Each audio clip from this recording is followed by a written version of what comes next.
On the last greatest day of the feast, Jesus stood and said in a loud voice, "If anyone is thirsty, let him come to me and drink. Whoever believes in me, as the scripture has said, streams of living water will flow from within him." Who has heard of Operation Well Worth It? Just a show of hands. Ooh, that's good. Operation Well Worth It started right here. And it goes back to a year and a half ago when the Lawsons, Dan and Kathy, we were sitting over there somewhere, wave your hands, in the very back. And Martha and I met our dear friend Ann Okelo. And Ann is right back there. Just stand up, Ann, so anybody that hadn't met you. Ann actually has more friends here now than I do, so she's much more popular. But in getting to know Ann and learning about her childhood back in the village of Nairo, Kenya, we came to learn what life was like. And she would get up early in the morning and walk 4 miles to the water source, and they would get the water and they would carry it as children 4 miles. And I've got a little Coke bottle here, but they would use 5-gallon jugs. And the children would carry the water back to their homes for the daily use. And then they would go to school. Now, how many of you go outside your home to get your water? No hands. Well, coming to know this fact, we woke up one day and realized we were on a journey.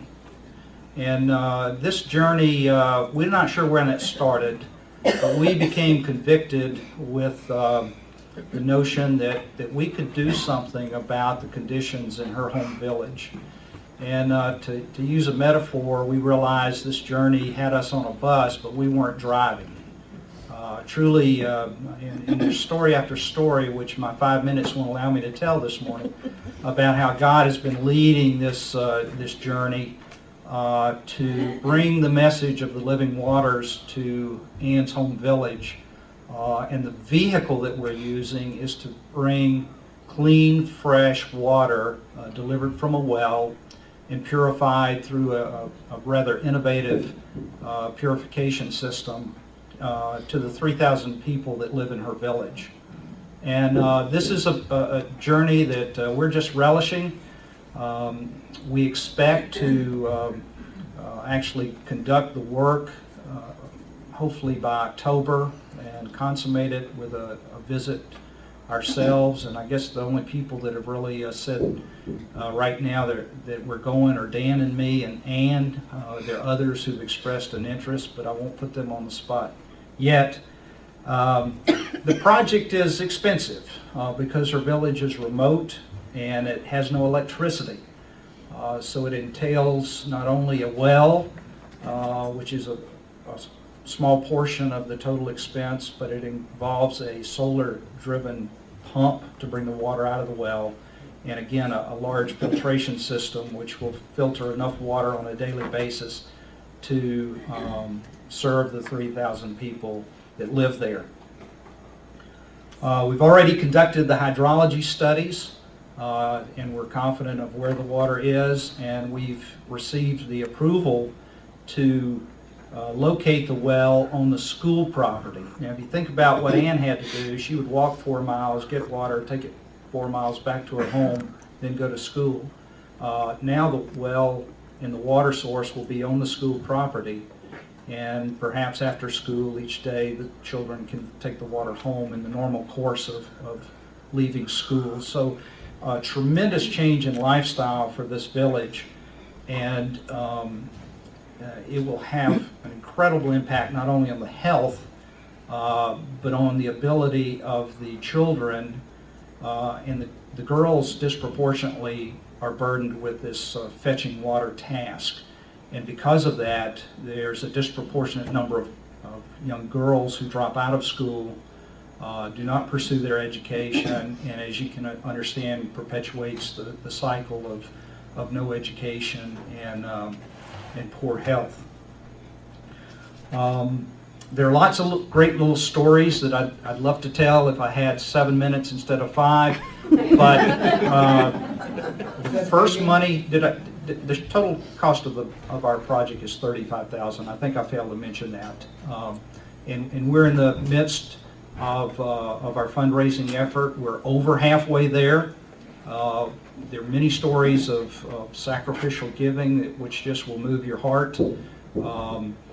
One in particular, actually the first $2 donated to this project came from a 7-year-old. One of Dan's colleagues went home and told the story about how somebody that he works with is working on a well to bring fresh water to a village in Africa.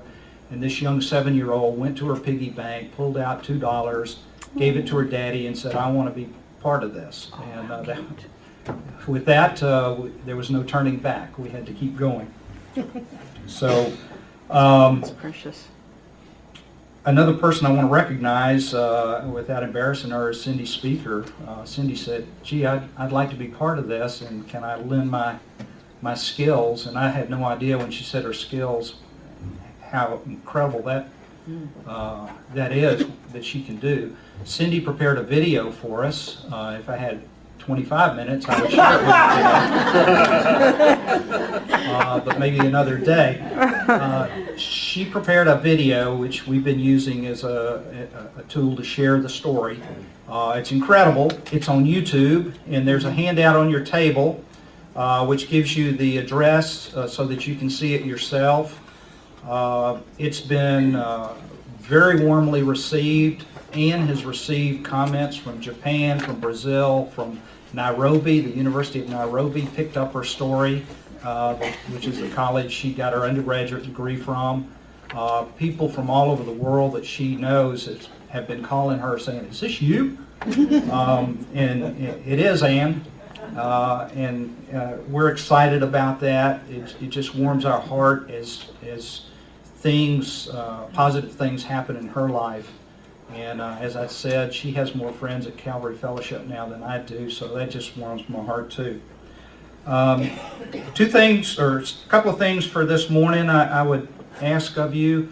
We're doing a newsletter to keep people apprised and hopefully encourage you to stay involved in our project.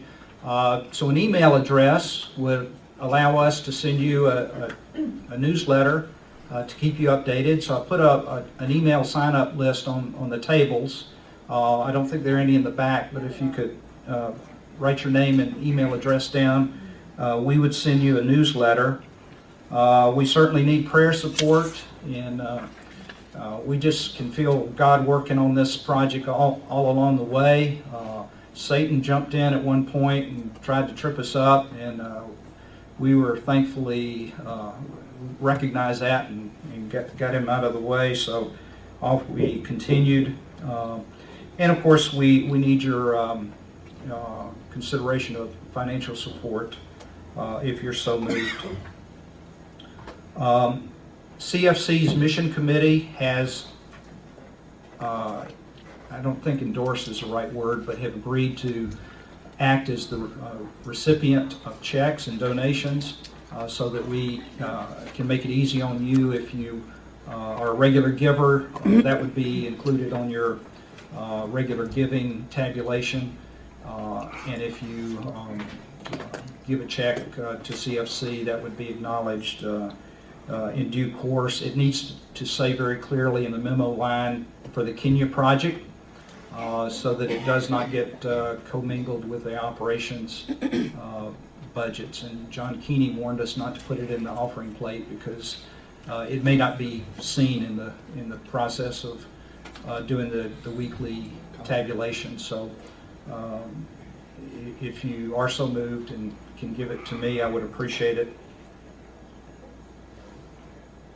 I think that's all I had to say. Can I answer any question?